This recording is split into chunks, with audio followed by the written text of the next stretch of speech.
Количество заболевших COVID-19 в Крыму растет устрашающими темпами. Теперь, когда заболевшие и даже умершие есть и среди нашего окружения и близких, все больше людей начинают задумываться о невидимой смерти, которая теперь кажется буквально повсюду. И вслед за пандемией коронавируса пришла пандемия страха. И не только от боязни заболеть, а еще от мысли, что тебе никто не поможет. Чтобы убедиться в этом, стоит только заглянуть в соцсети. Сотни жителей полуострова жалуются здесь на то, что скорую помощь приходится ждать более 10 часов, а иногда она приезжает слишком поздно. Что помощи от медиков не стоит ждать и в больницах. Они перестали принимать пациентов, так как переполнены под завязку.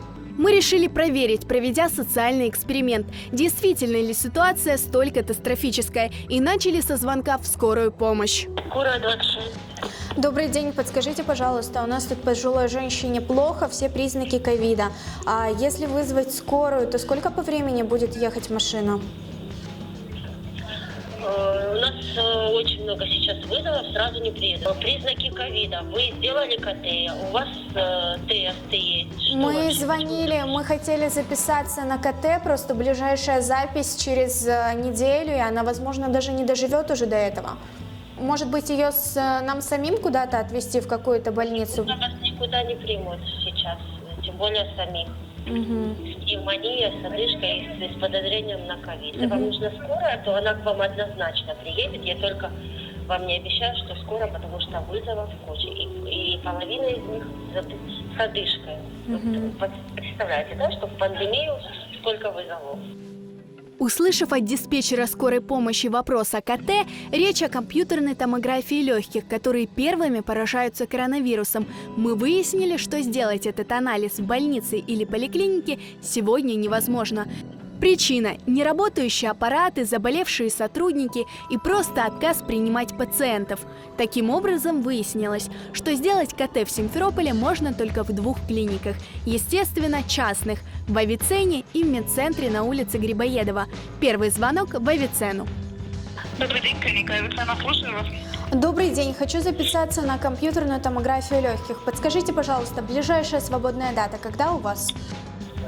На 8 число в ночное время. В ночное время, а во сколько? С 0:50 первое время и дальше до 5:50 утра. А подскажите, вы круглосуточно делаете компьютерную томографию легких? Ну да. Если 17:10 для вас день считается еще, то 10 число. Какая стоимость? 5000 рублей. Стоимость компьютерной томографии легких варьируется от 3,5 до 5 тысяч рублей. Но в клиниках сообщают, что, вероятно, уже со следующей недели цена поднимется. Возле клиники на улице Грибоедова с раннего утра толпятся десятки людей, которые хотят сделать диагностику в ближайшее время. Людей запускают по живой очереди, и им приходится ждать по несколько часов. Поэтому стоять в этой толпе небезопасно, ведь многие с температурой, кашлем, одышкой. Кто-то привез больных родственников.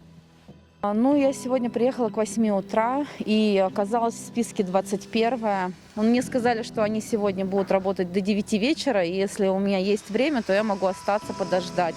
Несмотря на то, что еще люди по записи идут. Они должны оказывать нам помощь, да, а они на этом зарабатывают очень хорошие деньги. Сами посчитайте, 3500 сейчас берут за КТ легких, за одну зону, да, и это... Процедура проходит 10 минут всего. Почему за это не наказывают? Они нуждаются сейчас в этой процедуре, но они не могут себе позволить, потому что у людей нет финансов. Я не назову это рынком. Народ повалил, люди хотят на этом деле заработать. Как у нас в сезон бывает, все цены повышаются. Видимо, и они также работают. Записываемся, где-то в течение недели попадаем, уже второй раз. У меня теща там двухсторонняя пневмония была, на улучшение пошла.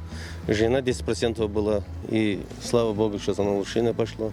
Спасибо, что хоть так попадаем, понимаете ли. Что делать? Хоть за деньги, хоть это, я не знаю даже. Просто жалко, знаете, что здесь стройка идет. Они этим рупором говорят, фамилии, ничего не слышно. Строители выгоняют людей.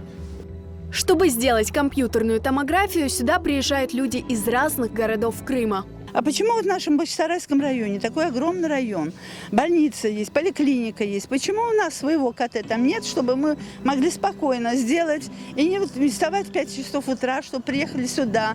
Здесь и больные, может быть, он и не болен, может болен. Мы же не в театр пришли. Звонила, не дозвонилась, и пришлось вот так вот утром рано вставать и приехали сюда. Долго приходится ждать, и, может, люди с температурой стоят. Вот это, конечно, возмущает.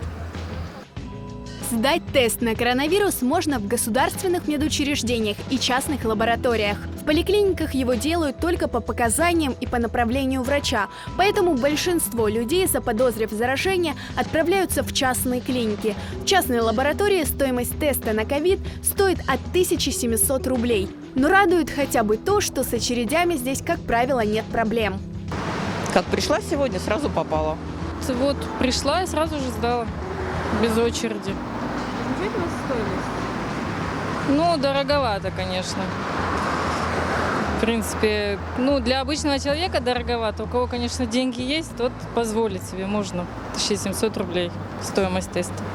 Складывается ощущение, что ситуация с коронавирусом вышла из-под контроля, создав кризис медицины. Скорая не приезжает вовремя, больницы не принимают пациентов. Между тем, число заболевших опасной инфекцией растет с каждым днем. И вместо медицинской помощи больным предлагают «помоги себе сам». При этом не объявляется карантин, дети ходят в школы, открыты все развлекательные центры и здравницы. Из Москвы, где наибольшее число зараженных, к нам вновь прибывают волны отдыхающих, чтобы провести в Крыму с детьми объявленные там с 5 по 18 октября школьные каникулы. Единственным заметным действием власти по борьбе с ковид стала отставка министра здравоохранения. Конечно, бизнес нужно сохранять, но ведь человеческие жизни дороже.